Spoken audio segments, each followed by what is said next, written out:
Moret Live présente Joey Obey.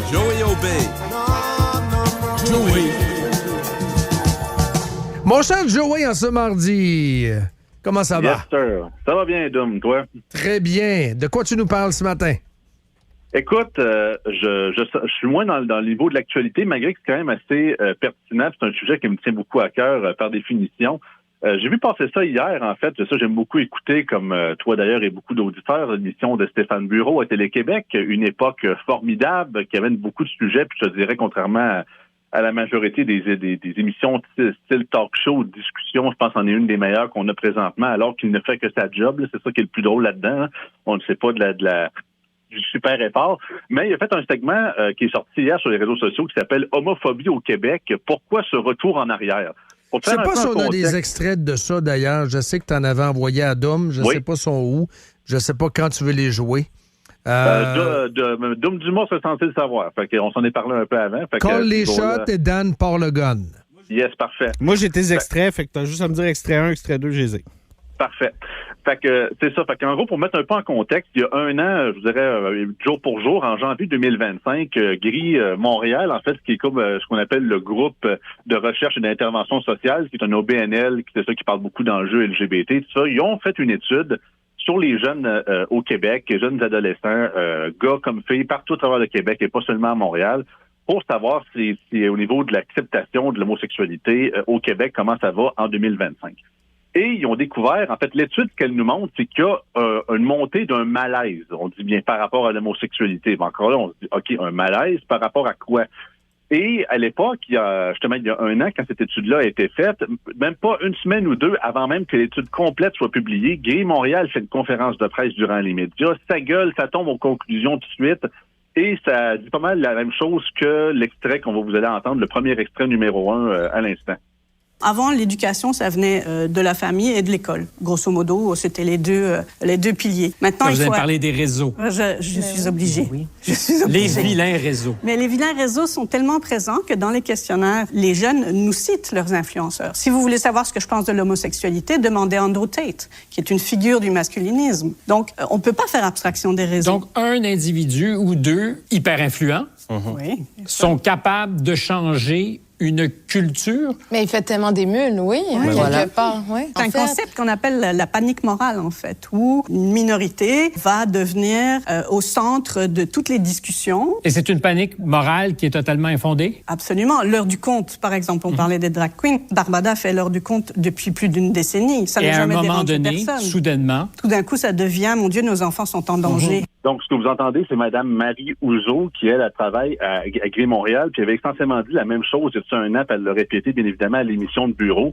C'est qu'en fait, c'est que la raison de ce supposément malaise-là serait ce qu'on avait entendu dans le fameux documentaire Alpha, il y a un an et demi, Andrew Tate, l'extrême droite, les masculinistes, attention, les barbares descendent des collines pour aller chercher nos enfants, parce qu'ils sont rendus de plus en plus homophobes. Et je trouve tellement que c'est une réelle preuve, sans surprise, bien évidemment, de ma part, mais d'une incapacité d'introspection. Parce que, sérieusement, puis je l'ai lu, la fameuse étude de Gris Montréal au grand complet, du début à la fin, puis même je pense que Dom Dumont avait parlé dans sa Légion à l'époque, il y a de ça un an. Tout ce qu'ils disent, c'est que justement, il y a une montée d'un malaise chez les jeunes du Québec. OK, parfait. Clairement, c'est démontré. Il y a un malaise par rapport à l'homosexualité. Mais quelles sont les sources de ce malaise-là? Ça, il n'y a eu aucune question dans l'étude par rapport à ça. C'est-tu un malaise purement de l'homophobie pure qu'on veut combattre? Est-ce que c'est un malaise qui a un fond social, un fond culturel, un fond religieux? Ou ça se peut peut-être que c'est juste des ados de 15-16 ans, de secondaire 3, secondaire 4, que, écoute, moi, j'ai été dans le placard tout au long de mon secondaire, il y a 15 ans de ça, et j'avais des amis. Est-ce qu'ils m'auraient accepté si j'aurais fait mon comméniante? Oui, mais c'est sûr que sur le coup, eux autres même, il y aurait eu un malaise. Puis c'est pas parce que c'est des gens qui auraient été homophobes, simplement parce que justement, ils ont 15-16 ans. On assume que tout le monde a une mentalité de personnes de 30-35 ans. Ben non, ça reste des jeunes. Donc c'est ça, je trouve que l'étude manque beaucoup là-dedans. Et très rapidement, ces organismes au BNL-là, très militants, s'en vont automatiquement, font du coq à l'âne, tombent directement dans le boogeyman, si je pourrais appeler, en traitant Andrew Tate, extrême droite, les masculinistes comme la cause de tout ça. Andrew Tate qui n'est pas connu, là. Moi, Andrew Tate, là, je le crois à sa rue, je sais même pas c'est qui. Je veux dire, puis ça m'intéresse pas, puis je le reconnais pas, je sais pas c'est qui. Donc, ultra-généralisation. Mais ce sont des milieux... C'est un milieu de gauche, donc un milieu woke. Et il y a des pans de cette question-là qui sont pas auscultés. Qu'on pense par exemple à la tradition, puis je vais te lire 2 extraits d'un rapport qui a été écrit sur la perception qu'ont les nouveaux immigrés par rapport à l'homosexualité. Donc, le poids des traditions et de la religion. Pour beaucoup de familles de première génération, les valeurs sont fortement ancrées dans des interprétations traditionnelles de la religion, qu'il s'agisse de l'islam ou du catholicisme très présent en Amérique latine. Ces doctrines ont historiquement perçu l'homosexualité comme un écart par rapport à la norme familiale. Dans les cultures latino, par exemple, le concept de machisme valorise une forme de masculinité traditionnelle très rigide. De la même façon, dans beaucoup de familles immigrées, la survie et la cohésion du groupe passent par la reproduction du modèle familial classique. Tout ce qui semble s'en éloigner peut être perçu comme une menace pour l'unité de la famille. Ça, c'est important à aller voir, justement, les immigrés de première génération, gars et filles, musulmans et les catholiques traditionnels qui viennent du Pérou, du Chili, peu importe, de l'Amérique latine. C'est très important, ça, me semble. Joey, qu'est-ce que tu en dis? Absolument. Puis écoute, tu m'enlèves les mots de la bouche. Je vais skipper à mon deuxième extrait tout de suite. Ça rajoute au complément du rapport que tu viens de lire. C'est un extrait justement de l'émission de bureau de Nabil Amrouaï, qui est un jeune homme gay, médecin d'origine arabe, qui est beaucoup populaire sur TikTok. Personnellement, je le connaissais pas. Je l'ai découvert dans l'émission de bureau hier. Puis il y avait un extrait par rapport à lui, à sa réalité en tant qu'homme gay mais arabe. Puis c'est ça, on passe au deuxième extrait. L'idée que l'homosexualité est très acceptée, encore une fois, pour ne pas minimiser le vécu de aucun de mes confrères gays ou LGBT, c'est surtout basé sur l'expérience d'une personne blanche qui la vit, d'un Québécois pur laine. Mais qu'est-ce qui se passe avec les musulmans? Qu'est-ce qui se passe avec les Noirs? Qu'est-ce qui se passe avec les femmes transnoires? C'est double tabou. C'est comme t'es arabe et t'es gay, t'es musulman et t'es gay. Mais double tabou au sein de la communauté arabophone ou de façon générale au Québec? Quand on fait partie de plusieurs minorités, quand tu as l'intersectionnalité de plusieurs identités, tu vis la discrimination de chacune de ces identités. Donc je me suis fait rejeter par des blancs parce que j'étais arabe, par des arabes parce que j'étais gay, par des gays parce que j'étais musulman. C'est vraiment, je suis une balle de tennis là. C'est super intéressant parce que même très moi, intéressant. C'est pas un secret. Moi, je suis ouvertement gay depuis de nombreuses années, mais tu sais, ça reste que je suis un gars, tu sais, je suis un Québécois pur laine, de souche, sans vouloir être c'est ça, négatif par rapport à ça. Puis c'est vrai que ces réalités-là, même moi qui étant gay, je vis pas ça. Puis c'est vrai que ça challenge beaucoup au niveau des communautés. Puis ma théorie par rapport à ça, c'est par rapport à tout ça. C'est est-ce qu'il y a réellement un ressac ou une certaine remontée de l'homophobie ou du moins d'un genre de recul par rapport aux dérives LGBT? Moi, je suis 100% d'accord que oui. Par contre, c'est divisé en 2 aspects. Le premier, on vient d'en parler. Je pense que c'est vraiment, il y a une part de ça, c'est relié aux communautés culturelles, communautés immigrantes, c'est ça, plus traditionnelles. Puis c'est pas nécessairement de l'intolérance. Certaines le sont, mais je pense que c'est surtout, sachant qu'on le voit beaucoup, il y a beaucoup de jeunes de plus en plus qui retournent vers le religieux, sont un peu en perte de sens, beaucoup retour vers les valeurs traditionnelles, si on parle des tradwives et tout ça. Donc, est-ce que ça pourrait être même certaines communautés, que ce soit latino, musulmane, arabo-musulmane ou quoi que ce soit, donc ça se peut-tu que les deuxième, troisième génération de cette communauté-là commencent à être de plus en plus vocales, et eux, sachant que c'est ça, au niveau de l'homosexualité, donc on n'est pas au même avancement à travers le monde que nous autres ici en Occident, donc ça peut avoir un effet. Mais je pense que le principal, puis même je vois pas nécessairement ça comme une sorte de retour de l'homophobie tant que telle, c'est vraiment le retour du balancier par rapport aux dérives LGBT qu'on a eues depuis les 10 dernières années, par des lobbies justement comme Gay Montréal et plein d'autres gens qui disent de parler en mon nom à moi, que LGBTQ2+, c'est que le monde, ils ont été beaucoup trop vite, ils ont dépassé le goalpost, dont l'apologie dans certains milieux plus extrêmes, quasiment des opérations sur des enfants. Puis c'est pas grave, souviens-toi de la réaction provoquée par l'émission Enquête concernant les opérations sur les enfants. Et la prise de pilules par les enfants. Et c'est ça. Je pense que c'est là que les gens normaux qui étaient en mode, écoutez, on t'accepte si t'es gay, lesbienne, bisexuel, ils se sont dit non, là, ça va trop loin. Là, comme dirait en mot, don't touch the kids. Là, puis je suis d'accord avec ça. Puis là, plusieurs voient ça que, voyez-vous, c'est de l'homophobie. C'est pas de l'homophobie.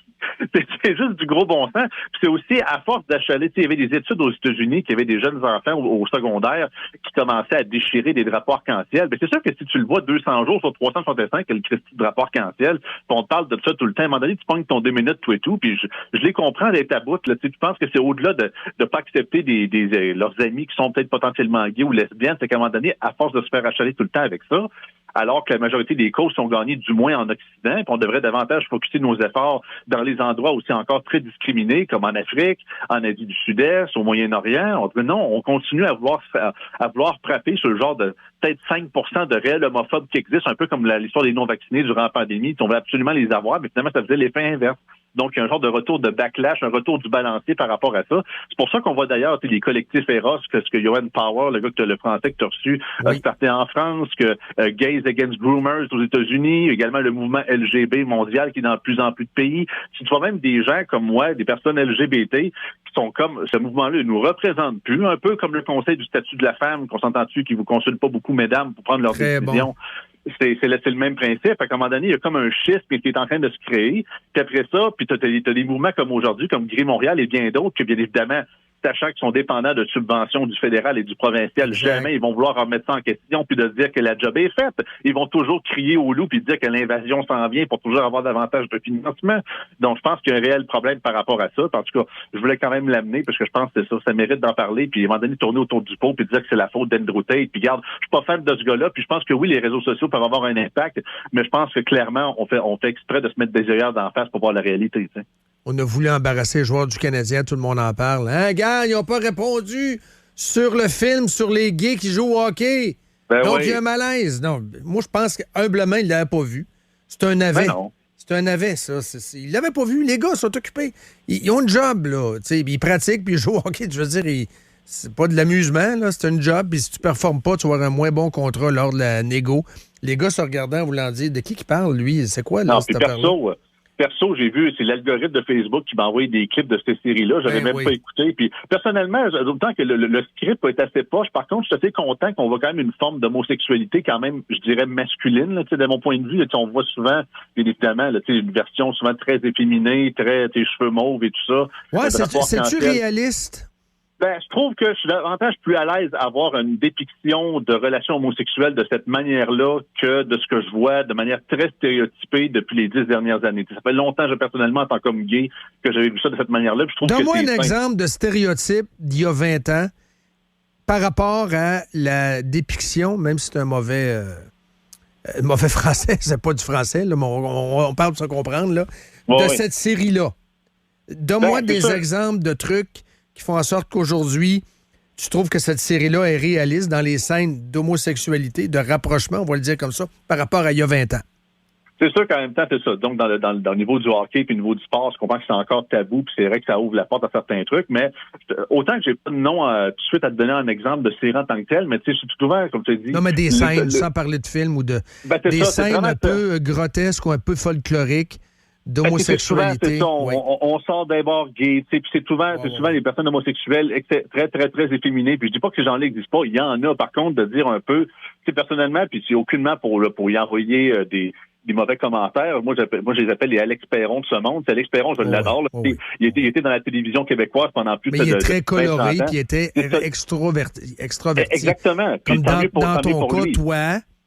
Moi, j'ai été surpris que tu m'apprennes que t'es gay. Je dis, good for you, parfait. Je veux dire, c'est pas... Effectivement, on est tombé il y a 20-25 ans dans le grotesque. Ben, la cage aux folles, chez Denise, l'émission à Radio-Can au début des années 80 avec Christian Lalancette. Le personnage de Michel dans La Petite Vie, là, Michel, voyons, son nom m'échappe. Exact. Puis c'est très drôle, j'adorais ça.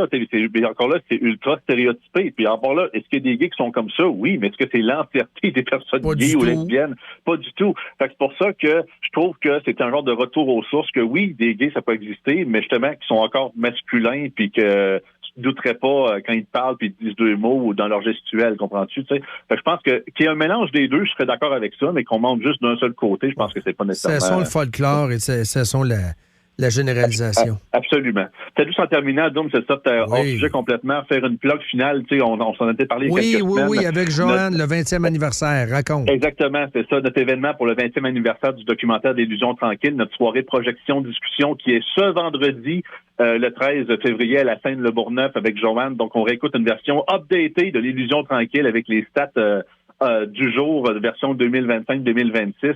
On fait un panel avec Joanne ensuite pour parler à quel point le documentaire est encore aussi d'actualité 20 ans plus tard. Donc, c'est à la Seine-Le Bourgneuf à Québec. Vous pouvez prendre vos billets en allant sur tous les réseaux sociaux et sur le site de Mouvement Génération Ambition. .org, puis également fouiller partout sur nos réseaux sociaux, même je pense notre page de Yann et Frank, j'ai partagé des trucs par rapport à ça, donc pour prendre vos billets, fait qu'au plaisir de vous voir là. Très bon, merci beaucoup Joey, très bon ce matin. Ça fait plaisir. Bye.